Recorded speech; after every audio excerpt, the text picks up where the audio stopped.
Садыр Жапарович Нургулчевичке да мен кайрылып кетет элем. Ушул убакыттан пайдаланып, урматтуу ушу бийликтеги сиздерге кайрылуу жасаймын. Ак инсанды бизге адилеттүү чечим чыгарып бериңиздерди суранабыз. Ушул кара суу эли ушунчалык көтөрүлүп атабыз, оштон чыгабыз, төштөн чыгабыз, биз бара турган жерибизге барабыз. Агабызды башкаларга сагалатып койбойбуз. Рахмат чоң сиздерге.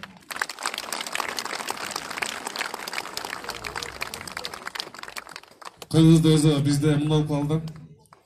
Жанында жүрсө ага дейсиз. Бираз ичине башына оор чыгып калса, качкан адапты тыштайлы тургандар.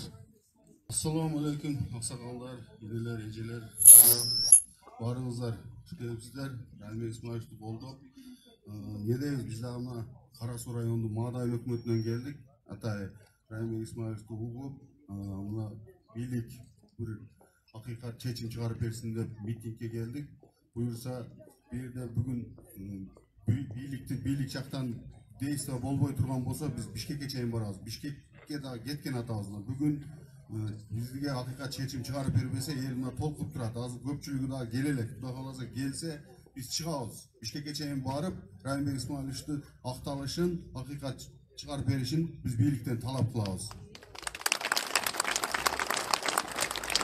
Аргасы болуп чыгып атабыз да, урматтуу кыргыз элим. Анан мүмкүн болсо, азыркы соц тармакта ушундай бир адамдар пайда болгон. Атай ошол соц тармакта туруп алып эле жамандаш үчүн бир эле адам 15 адамдан рол аткап коет. Бир адам соц тармакта телефондон кирет, 15 адам болуп туруп жамандай берет.